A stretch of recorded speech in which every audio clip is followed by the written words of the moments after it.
You are listening to the Horse Radio Network, part of the Equine Network family. What a beautiful day for horses in the morning. You are listening to the #1 horse podcast in the world. Here is your entertaining look at the horse world and the people in it.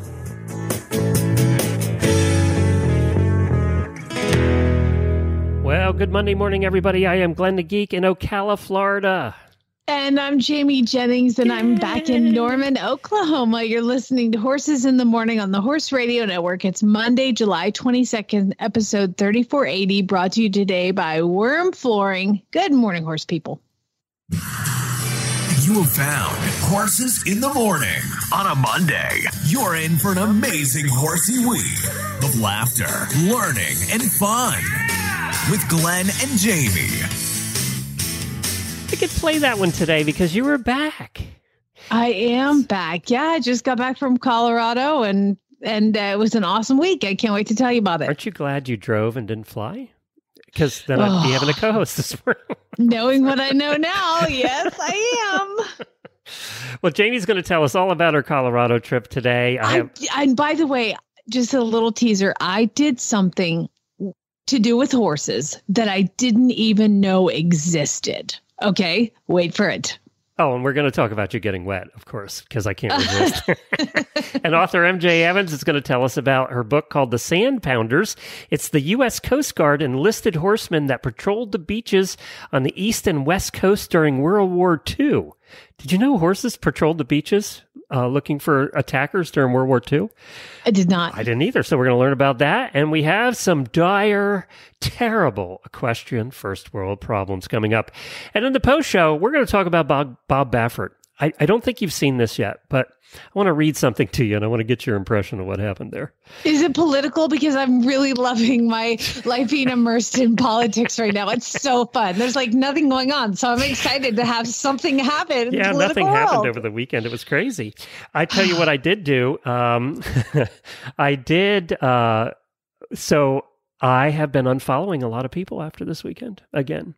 Pretty much, I'm not going to be seeing anybody's posts pretty soon. Well, if you post something political, Glenn uses Facebook as his like happy place. So if you post something political, he will unfriend you. I don't care who you are. I don't unfriend them. I unfollow them. That way they don't know I'm not seeing their posts. So you don't pop up as a friend suggestion. They're like, that jerk. No, I don't. I just unfollow them, and then I don't have to see the political posts anymore. So it makes me so much happier when I don't see them. But now I'm pretty much just getting ads because I've pretty much unfollowed everybody at this point. I'm going to go on and post something very political and follow it up with a post about you. And then I can talk about you. I know you would never do that because you don't want the fallback. You just don't want the crap either. So... Yeah. All right, it's just horses and family with me. That's it. Let's do some pleasant things like daily Whinnies.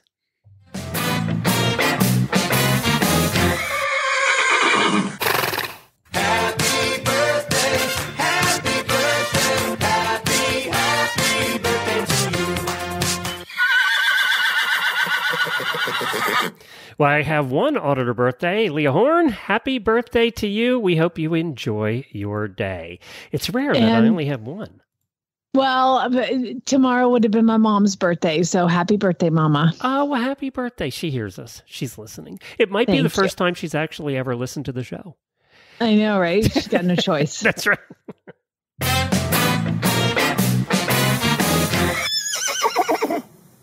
I just wanted to send a little love shout out to Lisa and Jacqueline, both for filling in for me while I was out playing cowgirl up in the Wild Wild West. Well, and they were great. They were both terrific, and we really appreciate everybody that fills in for us when we're not here. Don't think I don't get reports. Oh, really? Okay. Oh, yeah. I've got intel. Like people message me or text me or Facebook me and just very clearly let me know how they're feeling about the people that are filling in for me. And I love it. It's great. Well, I don't know what they said about last week, but I enjoyed both shows, but it's good to have you back. And now we got to hear about Colorado. So oh my gosh. You want to talk about getting wet first or later? I don't know what you're talking about. I didn't get wet. I didn't get 9 pounds of sand injected into my butt crack while my So for those who don't know, I had a Mustang named Zeus for a long time, and he was my event horse. I got him from the prison system up in Nevada and competed him all the way up through novice. And then when I moved here, he had kind of a couple nagging injuries and things, and he just didn't want to event anymore. Now you can search the hashtag Damn it, Zeus. And you'll see all sorts of things about him, the exciting world of Zeus. But he now lives at the Maytag Mountain Ranch. He still belongs to me, but he lives at the Maytag Mountain Ranch, which is where a friend of mine is the manager of this. And I go up every summer and visit with him, but mainly I go to teach some riding lessons and do a clinic and stuff. So that's why I went there. And so I saw Zeus. And I said, I'm going to take him down to the pond.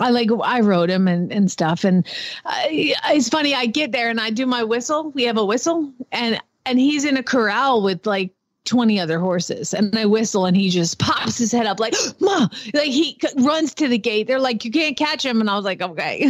And of course he comes right up to me. They're like, everybody's like, oh my God, that's so cool. Like he knows you. Yeah, of course he does. He was with me for years. So I rode him around the arena, and and he was really spicy. So they have a giant hill. So I took him spicy? Big surprise. Oh, I know, it's weird. So I took him up and down the hill a couple times just to make him think about where his feet were. So then I took him down to the little pond. There's like a little fishing pond, not far from the barn. So I took him to the fishing pond, and I'm like, ew, there's like a dead fish right on the sand. It was so gross. So I was like, oh, like it's just a dead brim or something. Up to the side, whatever. So I rode in past that because we were just going to walk around on the beach. So I rode in past that, and I took him like 3 feet in. And he just starts pawing, and it was so cute. And there was a guy sitting there, and I go, you might want to video this. Something funny might happen. I shouldn't have said that. So like, he paused with his left, he paused with his right, and then just lays down. Like, boom, lays down. Okay, come on, Zeus, get up. And then that little jerk flung me, Glenn. Did you see how far I flew? Like, he just I was glad you were hitting water, actually. Yeah, but like violently flung me off to the side. Remember aforementioned dead fish? Right on that. Oh, no. Oh yeah. So he flung me into the sand. I'm drenched, and the way that he threw me into the sand, I like skidded through the water and then on the beach. It happened super fast. You can see the video on Flyover Farm Facebook page, and flung me. I scooped up in my left boot like 2 pounds of sand, and the other 4 went into my butt crack. So thanks, Zeus. Love ya. I'm glad you had a soft landing anyway. Yeah, he violently laid down. Yeah. And he did a few more times and stood up and looked at me like, what are you doing? And I'm like, thank you for rubbing the dead fish on my leg. That was really, really, really sweet. I appreciate it. But it's interesting. You know, I get there and there's a young girl. Well, she's like maybe like 19, and she's going off to college this year, and she's been riding Zeus. And so one of the things that I was to do was to go and watch her because they're having some problems with him. So I go out and I watch her ride him, and she like is a accomplished equestrian show jumper, I think. And she's like, he's so funny, knows so much stuff. And she immediately, and this is in a Western saddle, gets him all in a frame, starts cantering, and he starts doing the exact things that he did when I was riding him, which was kind of cow kicked his belly while he was cantering. He does flying lead changes. He does like leg yields and stuff. And she just got on him, shortened the reins, and just put him right to work. And he was ears pinning, teeth grinding, kicking his belly, but doing all of the things. And so that's where I was like, okay, people, this is not why he's here. He is not here to be a sport horse. Yes, he knows a lot of things. He is here to be a arena horse and a trail horse. Like I talked to the owners, and I was like, I didn't send him here to do this particular job. And I was like, of course you're having problems with him because you're getting out and cranking on the reins and getting him in a frame and doing all the things that he very clearly told me he didn't want to do. So the rest of the week, the head cowboy and I rode him peacefully and quietly, and he was amazing. and it was fantastic. And now they've got him back. So part of the reason of going to this clinic was to unlock, because Chad, he's like, oh my God, they're going to send him back. Oh no, please don't have him send him back. So we unlocked the mystery of Zeus's behavior, and it was exactly the reason I sent him there. And it was just a reminder that some people needed about the job that he was going to do. And by the end of the week, he was given beginner riding lessons. I was riding him, teaching lessons. And it's so funny. I would wake up in the morning. I'm like, God, my neck hurts. I don't know where my neck hurts. I'm just, because I think these stupid Western saddles, which are like 900 pounds and the dumbest thing ever. Who rides Western? My God, it's ridiculous. All the buckles and all the muscles you have to have. Anyway, the last day I'm teaching a lesson, and I rode Zeus, and I taught 3 in a row. And I realized I'm trotting for basically 3 hours looking behind me, the people that are behind me. And Chad's like, I think I know why your neck hurts. Oh, so he didn't dump you then the rest of the week? You were good. No, you didn't go near water though again, did you? Well, it just took us going, okay, let's break it down. Let's see what's going, let's ride him like the horse he wants to be ridden like, as opposed to the horse that he used to be ridden like. I mean, these people were like, maybe we can compete him. Maybe we can go do, and I was like, no. That's not why he's here. He's not here because he is very educated. Unfortunately, he doesn't want to be educated anymore. Yeah, he wants to be ridden. Zeus knows what he wants his job to be, and he's very firm about that. He is. I think somebody commented under the post of him dumping me that everybody should have a horse once in their life with that much personality.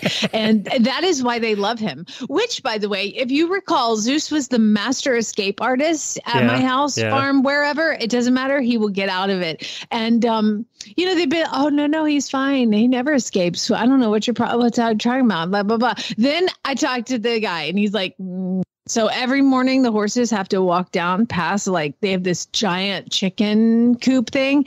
And I guess they drive them all in. So they all come in a group and funnel into the corral. And apparently Zeus stops every morning and unlocks the chicken coop and either enters and eats the chicken food that's in a pan or lets all the chickens out. So they have like super padlocks on I was like, he'll get out of a padlock eventually. He'll figure it out, but it's working for now. Fine. But yes, apparently he just proceeds to set the chickens free. Zeus was always an equal opportunity escape artist. Well, whoever is with him too. Or around him, he'll take with him. So, everybody, we ride it Dawn. He's not going alone.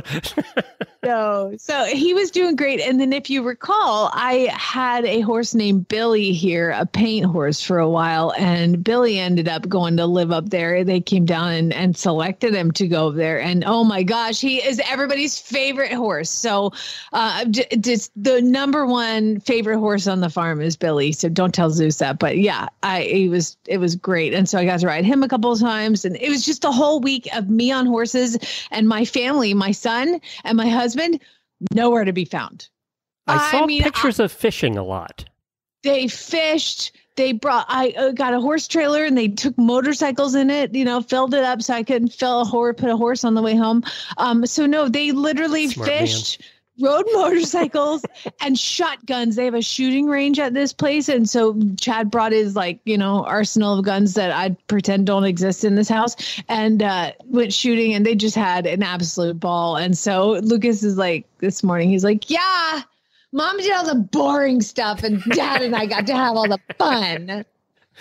I was texting with your husband during the whole airline crisis, and I said, how happy are you? You're not working today. Oh my gosh. And you know what? I don't even think he knew about it by the time you had texted, because there's no service at this place. It's fantastic. The only time you have service is if you go in a building with Wi-Fi. So there's no service, no nothing. So when you have your phone, it is like a camera. It's like a camera. That's all it does. So you can't get notifications. You can't get anything. So I think he walked inside and saw your text and he was like, what is he talking about? So yeah, it was exciting, I'm sure. And he was supposed to be flying, but poor Chad, he was really sick this week. So, unfortunately. Gotcha. Yeah, he looked really sick in the pictures. He was really sick. So he was unable to fly. Because you can't give that to the passengers. So he had to stay with me and hunt and fish and shoot and all the things. Not that they that does help a cold. being outdoors like that. You need fresh air when you're having a cold. All right, I want to hear about the thing that you never have done before, right after we talk about worm flooring. So you have worm flooring on your floors, and I've been seeing a whole bunch more of our listeners now are getting worm flooring. Because it's the best. It's the rubberized Why do you flooring, not have it? that non-porous rubber flooring that they put on your floor. So you take your mats out, you never have to deal with mats again.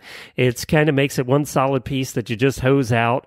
And it goes up the walls a little bit, right? So you don't even have to worry about that. It protects whatever wood or aluminum floors you have. Because let's face it, none of us are good about picking our mats up and cleaning under like we're supposed to, which is really supposed to be any time a horse pees. Well, who does that? Nobody does. No, not going to happen. And I bought a trailer from, I've been wanting a 2-horse, and our auditor, Patty Otto, I thought you had a 2-horse. No, I sold that one. Oh, okay. So I have the big 4-horse that I've made into 2 stalls, and that's the one that I put the worm flooring in. So I wanted a 2-horse, and our auditor Patty Otto was selling hers, and I was like, I'll take it. And then I was like, yay! I get to get worm flooring again, and I get it, and it already has it.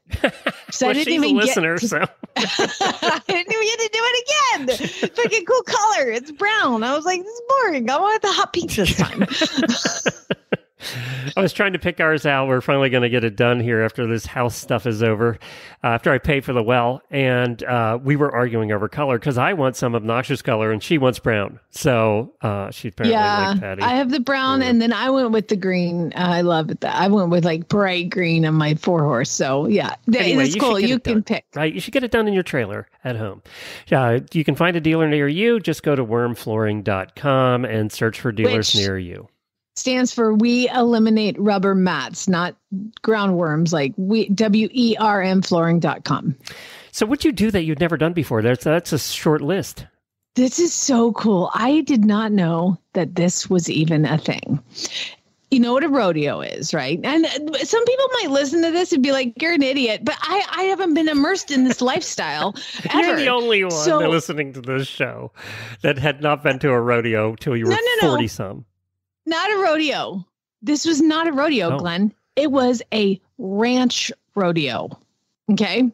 A ranch rodeo is different than a rodeo. I went to a rodeo in California a couple weeks ago for the movement, and it was really fun. And there's like, the broncs and the barrel horses and the breakaway roping and the team roping and all of those, like the clowns and the trick riders and all those cool things that normal rodeos have. I mean, the performances are sometimes amazing, sometimes painful, but for the most part, it was great. So this one was a ranch rodeo, and that is where all the local ranches around send a team of cowboys to compete for cash prizes in things that are actually like Yellowstone kind of cowboy stuff. Okay. Are you following me? Yep. Yeah. So these are the real cowboys from Colorado ranches. These are real cowboys from around, and they're like teams of 4, and they had to do the coolest stuff. Okay. So they put a line across, like maybe like a fourth of the way in, almost like crossing the line to score a touchdown. Okay. So there's a line, and the 4 cowboys come in, and they have to stand behind the line. And then they release 3 cows. Okay. So 3 cows come running out. Now they're not giant. There's usually there was like 1 big one and 2 little ones. So the first event was that they had to rope and tie 2 of them to where they were on the ground with their legs tied for 6 seconds or more. Now, apparently this is something you have to do when you have cows. I'm a vegetarian. I didn't approve of any of this, but it was happening whether I liked it or not. So I might as well cheer for the Maytag Ranch. So Maytag Ranch had 4 cowboys out. So they have to rope and tie 2 cows on the ground So they team rope the cow, lay it down, tie its feet together. And the third one, they have to brand. Okay. So there's a bucket like in the middle of the arena with a brand in it. Now it's not real hot or anything, but they have to as fast as you can. So it's a fake brand just in a bucket. They don't have the fire going with the. But they have to rope the cow, get it like steer wrestle the cow, get it on the ground. And one person has to pick up this brand and touch the cow on the hip. Then the two cows that are tied have to stay tied for 6 seconds or 6 seconds or more. And then they brand the other one. And then they have to run across the finish line to come across that, like the touchdown line. Okay. So it was hilarious and painful and heartbreaking and really exciting at the same time, like all of the emotions you can have to see. And there was probably like 12 teams. So we watched this happen 12 times where they had to rope two cows, grab one, steer wrestle it, get it down, brand it, get it up, and then run across the finish line. And watching it, because sometimes the horses like are really great and they do their job and the guys hop off and the horse stays with the line tight and they are helping, and then other times the horses run away. Like, they hop off these horses are like, peace out. And they take off. That'd be Zeus. He's gone. Yeah, exactly. He's gone. So then they have to like hoof it across the finish line and they're running in like deep arena sand as they're running through. And these cowboys, and some of them are little and some of them are not so little. So it was very entertaining to watch these cowboys run. Then the next event, they brought in a giant horse trailer, like a cattle trailer, and they had to doctor a calf and load a calf. How do you load a calf by itself in the middle of an arena? Well, in very entertaining ways, apparently. So and again, there's 4 cowboys. So 2 would like go out to doctor, and what they have to do to doctor it, they have to like team rope it, lay it down, and then like do something with the feet and then let it up. And so basically it's so practical for what they do every day. And then they had to rope one and drag it to the trailer and then get it in the trailer. Okay. Well, have you ever seen a giant cow not want to get in a trailer? It's way better than a horse not wanting to get in the trailer, because these cowboys just got behind the cow and there was one who had a rope around his neck and is like pulling it forward, but there's a trailer in the way, so you can't actually get in the trailer. And so there's one guy holding the rope and there's another guy just pushing a cow. Like, get in the trailer, and they're being timed, and they have to do it in under 4 minutes or they're eliminated. Well, they used to having chutes to do that, so they didn't have no chutes, and they're they let out these 4 cows or 2 cows in a giant arena, and these cowboys have to go get it. And so watching these cowboys push these cows into the trailer might have been the funniest thing I've ever seen. And then finally the last group went, and I was like, that guy's smart. So what he did was he roped the cow and rode his horse into the trailer and drug the cow in the trailer and left the horse and the cow in the trailer together. Yeah. And he ran out, closed the door, and they had to like properly latch it. Like the latches were inspected and stuff. I mean, it was like real cowboy stuff, like really cool. And people were gambling and betting, and they had teams that they had gambled on, and they auctioned off the teams, and it was crazy. It was like, I felt like super out west kind of thing. And all the people watching, there's no like morons. It's all ranch people that are watching, all the people that actually work on these ranches, and they're cheering on their squads. And it was just really, really, really cool. The third thing they did was bronc riding, which is absolutely the best. And that was volunteer. They didn't have to bronc ride, but most of them did, of course. And it was exciting. But in ranch roping or ranch bronc riding and ranch rodeos, they can hold on with 2 hands. Oh my God, these guys were like little spider monkeys on these horses, like just hanging on for dear life. You can't do that in real rodeo. You have to have 1 hand only. So it was really entertaining. I'd never been to a ranch rodeo. And I would say that if you have a choice between a ranch rodeo and like a PRCA rodeo, I would go with the ranch rodeo, because you're seeing actual cowboys do actual work, and they're all broke. So they are competing for actual money, and man, they want to win it. I saw the picture of, real quick, you had posted a bunch of pictures, and I was scrolling through them, and I saw a picture of a girl Roman riding 3 horses, and I went, Jamie got to Roman ride. And then I saw it wasn't you. No, that was at the ranch rodeo. That was the entertainment. She was practicing. The next night was the pro rodeo. So she was just doing a demo for everybody on and these girls are crazy. These rodeo girls. Oh my God. Yeah. So what I also saw, and then we'll move on with the show, is you got to do a lot of riding in some very beautiful scenery.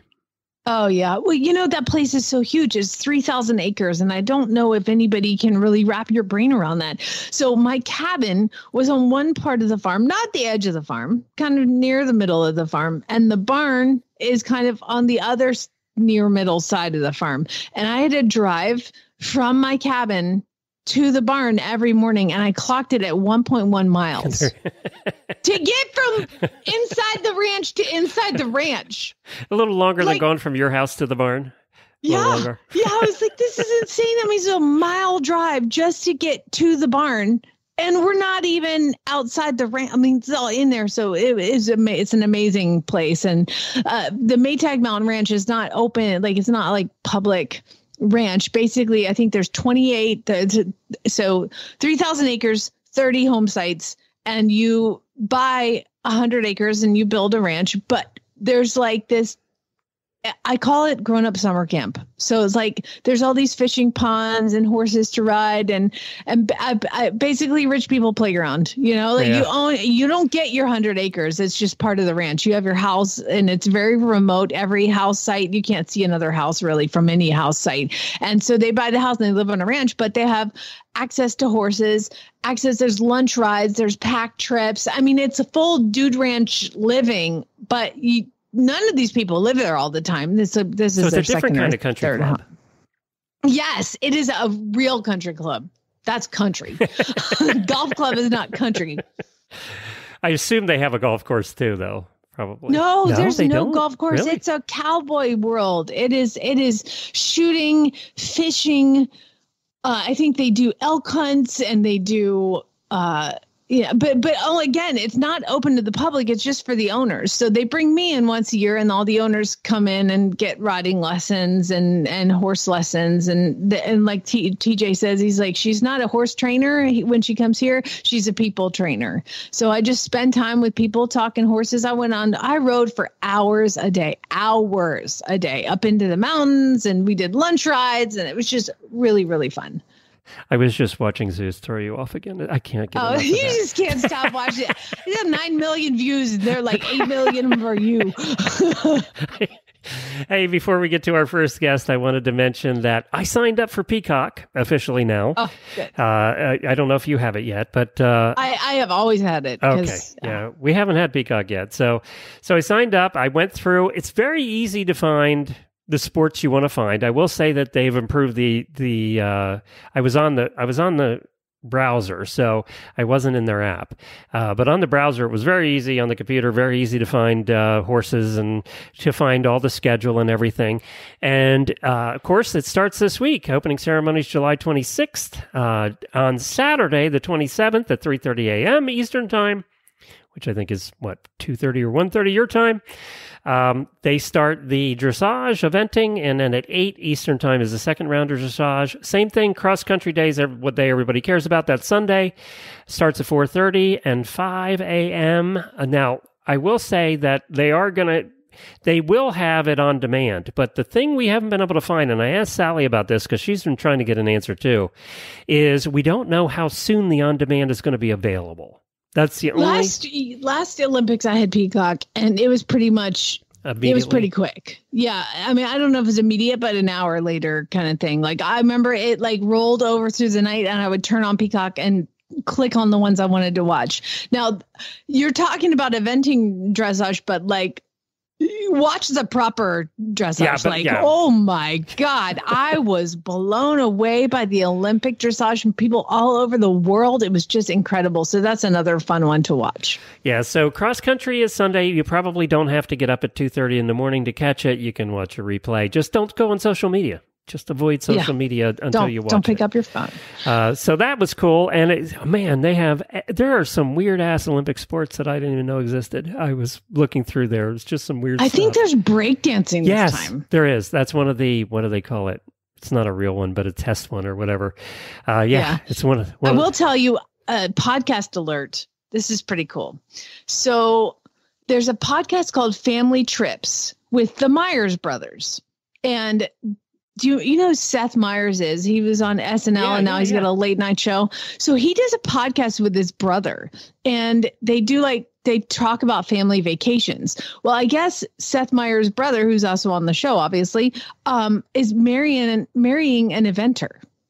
And so they had Boyd Martin as their guest. They have like major Hollywood celebrity guests talking about growing up, going on family trips and stuff. But they had Boyd on talking about his Olympian parents and how he got to be in the U.S. and listening to Boyd explain eventing to people that have no idea what it is just totally worth it. It was like an hour-long interview that they did with them, and it was kind of interesting to learn a lot about. I mean, because they ask him questions like, "What's your horse's name?" "Well, his barn name is." "Why does your horse have two names?" It's just like the stuff that you and I have to, the basic stuff, but also like just hearing a lot about his family. Like, did you know Boyd's mom was American? That's how he got his citizenship. I did not know that either. I just thought he lived here long enough. Yeah, I thought so too. No, his mom was an American Olympian, and his dad was an Australian Olympian, Australian skier.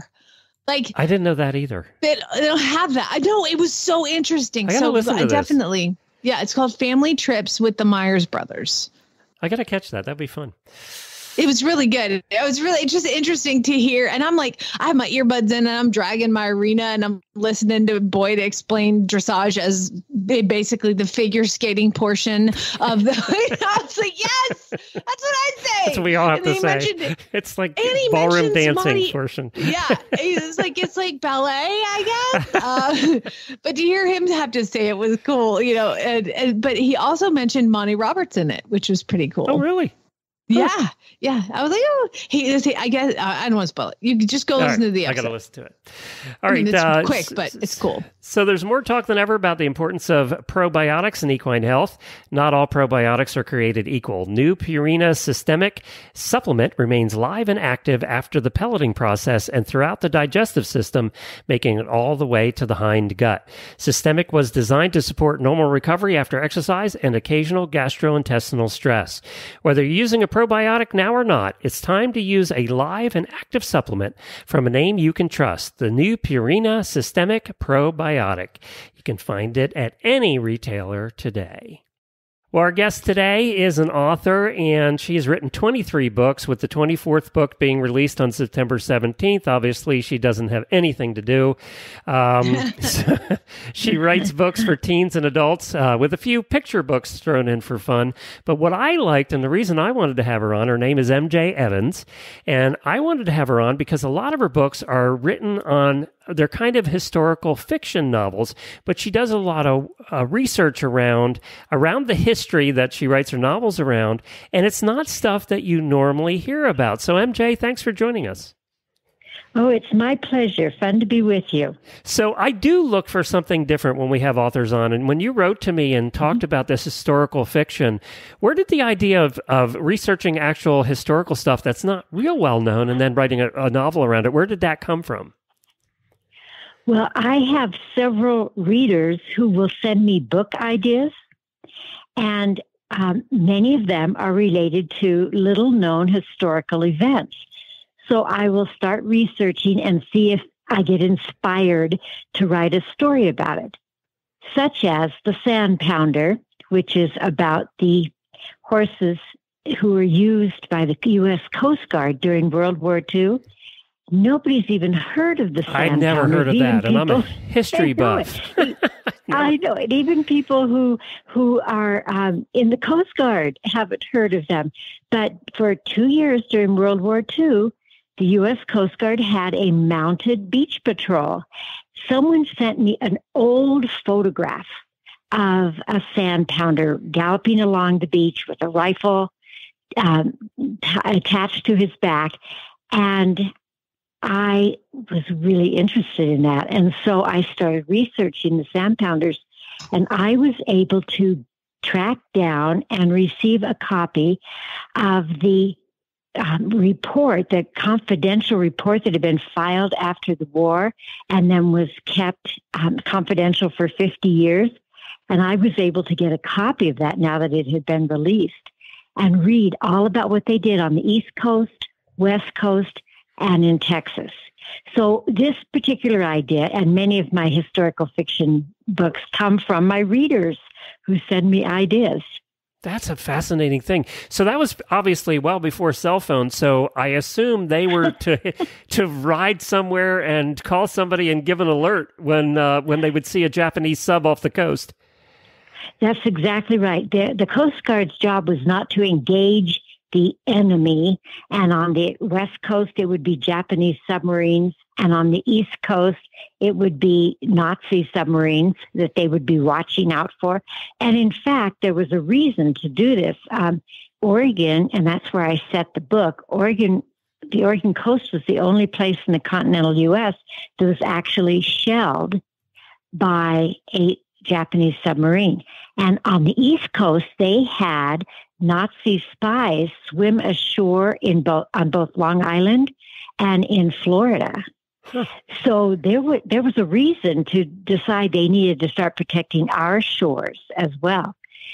So they started the sand pounders, but they were not supposed to engage the enemy. They had kind of like walkie-talkie radios that they would notify the Army if there was a threat to the shores.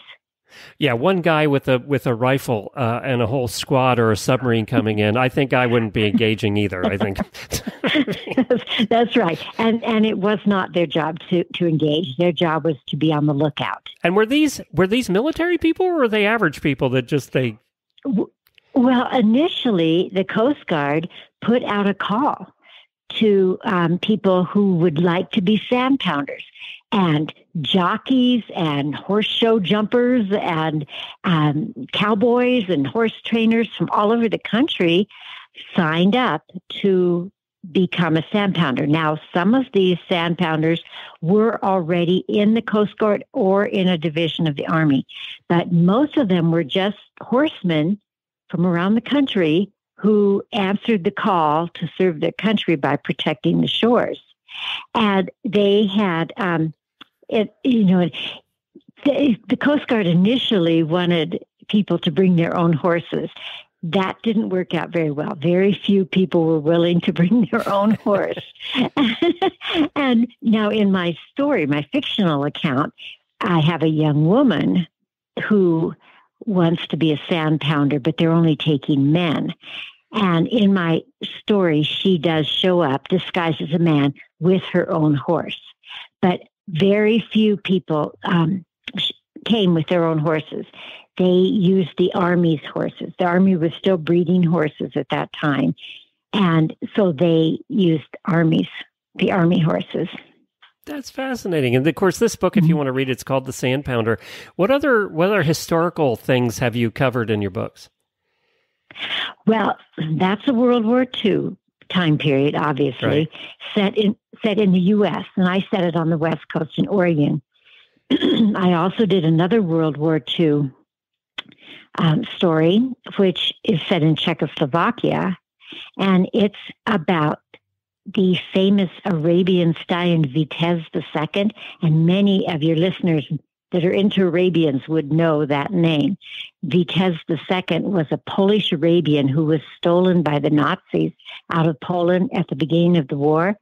Whenever the Nazis would conquer an area or a country, they would steal their very finest horses and put them in their breeding program because Hitler had ordered his generals to breed the perfect war horse, a horse that would mature quickly, was strong, had big bone, could do the work of war.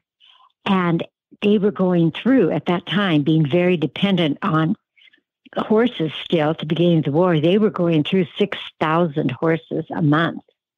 And so they needed to get this breeding program up and going quickly. Well, they would steal the best horses. Well, you've probably heard that the Lipizan mares and stallions were stolen. Yeah, they were taken down to a little village in hostile Czechoslovakia, which is also where these beautiful Arabians were taken. And so I focused my story on one particular horse named Vitesse II, and he was there in Hostau when the ending days of the wars were upon them. The Russian army was moving in toward Czechoslovakia from the east, and the Americans were moving across Bavaria from the west toward Czechoslovakia. But the German officers in Hostau, who were breeding the horses at this stud, they weren't Nazis, they were horsemen, and their concern was for the safety of their horses.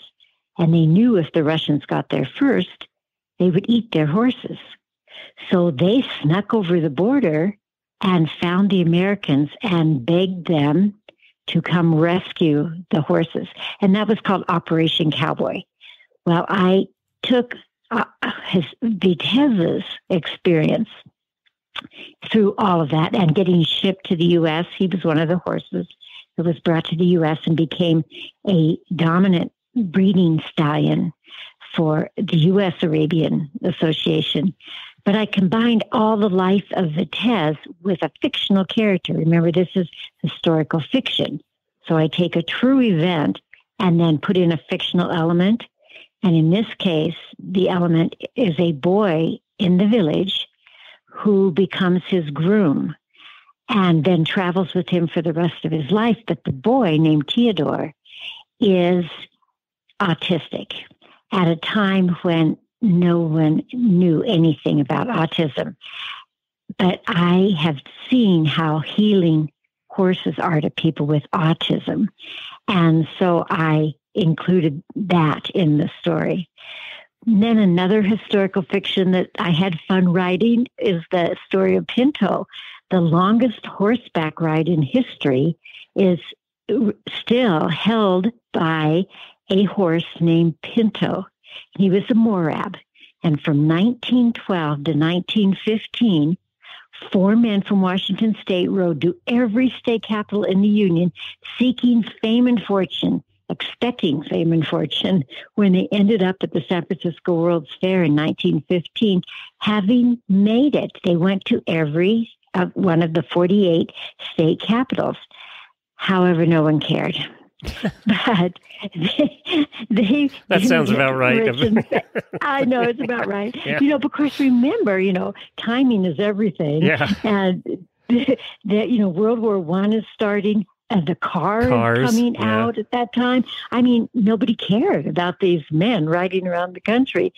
But they, and it was before they had GoPros and YouTube channels and all that. So they, did not become rich and famous, but they wore out 17 horses on this journey, but one horse made it the whole way, and that's Pinto. So I went up to Bainbridge Island, Washington, where there's a little museum, and I read all the journals that 2 of the men kept and all of the newspaper articles that were available, and then wrote the story from Pinto's point of view. So thus, and rather than just making a nonfiction travelogue, it became a nonfiction historical fiction, It became a historical fiction because Pinto tells the story of this journey. That's cool. Another story. That's really fun. I love this premise. I love how you're doing this, and people can find the books where can they find all of them? Well, all of them, they're all available for sale on Barnes & Noble and Amazon, the usual book places. But autograph copies are available through my website, as well as a synopsis of each title. And the website is www.dancinghorsepress.com. And I love to sign the books and mail them directly to the readers. All right, very good. It's dancinghorsepress.com. MJ, thanks for joining us. We really appreciate it. This is fascinating. I love history, so the way you're writing these books, now I have to get them. So I'm going to put these on my Christmas list. Oh, thank you so much, Glenn. Well, it was fun visiting with you, and happy reading. Thank you, MJ. Bye-bye. Thank you. Bye. How fascinating. I love that stuff, as you know. So This is right up my alley. For you. But there were things you never heard about. Sweet. Yeah. And there were things, and obviously she does the research, and the things you never heard about. All right, let's talk about Cosequin, and then we'll get on with equestrian first world problems. When it comes to equine health, Cosequin Joint Health Supplement didn't just enter the arena, they built it. World-renowned riders like Philip Dutton, Will Coleman, and Julie Goodnight trust Cosequin for their horses. The high-quality, scientifically researched ingredients found in Cosequin products range to support joint, digestive, hoof, and immune health, the areas most impacted by performance horses. Top riders give their horses the best, and that's why when performance matters, they choose Cosequin. With over 30 years behind the Cosequin name, you can rely on Cosequin products for when performance matters. Learn more, visit CosequinEquine.com. Now, because we're going to probably hear John Kyle Glenn, I have to say it the way he says it, which is CosequinEquine.com. It is the way he says it. That's true. All right. Right after this word from Ride TV, we're going to come back with some equestrian first world problems. You can enjoy your favorite equine videos all in one place with Ride TV, the ultimate equine streaming platform. The newly relaunched Ride TV has all the series you love, like Rockstar Vets and Mini Horses, plus top-tier training videos and event footage from BarrelRacing.com and Horse and Rider On Demand. Whether you're ready to relax with your favorite series, binge watch competition footage, or train with a world champion, subscribe to Ride TV today for only $19.99 to see where your ride takes you. Visit ridetvgo.tv to subscribe. It's time for the weekly look at your equestrian first world problems. This ought to be good. That's right. It's time for equestrian first world problems. And these are actual problems that people have with their horses. On Sundays, I go in to the Auditor Facebook page and put a post up saying, what are your equestrian first world problems? Please share. And they do. And these are sad, sad things that people are having to deal with. So if you want to participate in this, become an auditor, how do they do it, Glenn? Just go to horseradionetwork.com, scroll down the middle of the page, and click on the auditor banner. And for as little as $3 a month, you too can join. All right. Well, let's start with, again, it's just tremendously sad. Gwen has a problem. Gwen has a horse named Banjo, and she writes, Banjo is finally sound, and I'm finally ready to ride him after 2 months. So, of course, it's forecasted to rain and thunderstorm every day for the foreseeable future. So, never mind.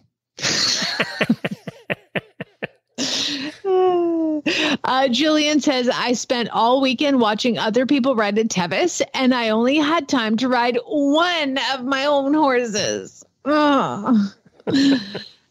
Carrie, this is sad. I'm still working on mine, so I get it. My new riding boots are gorgeous, but now I have to break them in. God, nothing makes you want to wear your old boots more than having to wear new boots. That's true of any shoes, I think, in general. Yeah. I think so. Kelly says the zipper on her half chaps broke. Let me read it as she wrote it. The zipper on my half chaps broke, so I had to ride bareback, and I'm going to be so sore tomorrow. Which is today, so report back, Kelly. We know you're going to be sore. It's fine. Laura says, my friend ended up with an extra campsite and invited my husband and I to join them. So we spent the weekends in the mountains with the horses, but I'm so tired, and I have to get up and ride horses at home tomorrow. Oh. How are we surviving with all these horses to ride? Tanya says, I took my horse to our first horse show, and it was wonderful. 4 days of equestrian immersion and fun, and I can't wait to sign up for a next show. But I spent all my money at this show, and I'm broke. Horse girl problems. Rachel says, as soon as we got a break in the oppressive heat, I thought, oh, good. I'm going to finally be able to ride. And then my horse threw a shoe. Of course. Yeah. Either that or lame. It's one of the two. You guys understood the assignment today because Shelly says, I'm not going to be able to ride my horse all week because I'm going on vacation to Florida. We get a lot of that one in particular. Yeah. We do. Very sad. Sad. Vacation. By the way, it's totally hot here. I just wanted wanted to let Shelley know it's really, really hot. Yeah. And finally, we're going to finish with Paige. Short group today. So I was late posting it. She says, I really, really want to do the Warrenton horse show hunt night. And my new boots are so fabulous. But now I have a big blister on my Achilles tendons from the stupid zipper and my foot hurts. Lots of breaking in boots today. There's always a theme. There is a theme. Can I do my real first world problem? I don't know. Those aren't allowed. Okay, well, I'm going to give you one today. So, you know, when you go to the grocery store now, everything you buy is getting smaller. They're charging the same amount or more, but the packages are getting smaller. God, let me interrupt. I went to Waffle House yesterday and I ordered the waffle because I ate the Waffle House waffle like my whole entire life. And it was $5.50 and it was literally the size of my hands making a circle. Half the size it was before? Less than half. And it was super thin. I was like, what is this? This is a $5.50 Waffle House waffle noodles. It's supposed to spill over the plate. It is, yeah. And your pancakes are supposed to at that place too. They don't have pancakes there, Glenn. It's only waffles, and they were amazing, and now they were garbage. I was like, I'm still hungry. Lucas got they charge you twice as much, too. Sorry, carry on. So grocery store. The one thing that's gotten bigger and is a problem is toilet paper rolls. They're wanting to sell you more expensive, bigger toilet paper rolls. The problem is they don't fit on the normal toilet paper holder. They don't fit.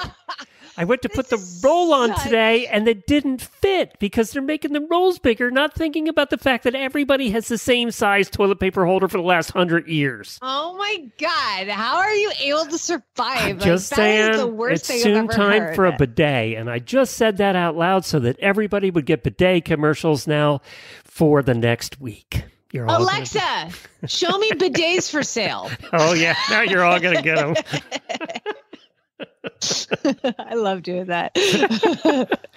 I don't think our listeners share that feeling, but by the way, we had bidets at one of the hotels I stayed in, like the last trip.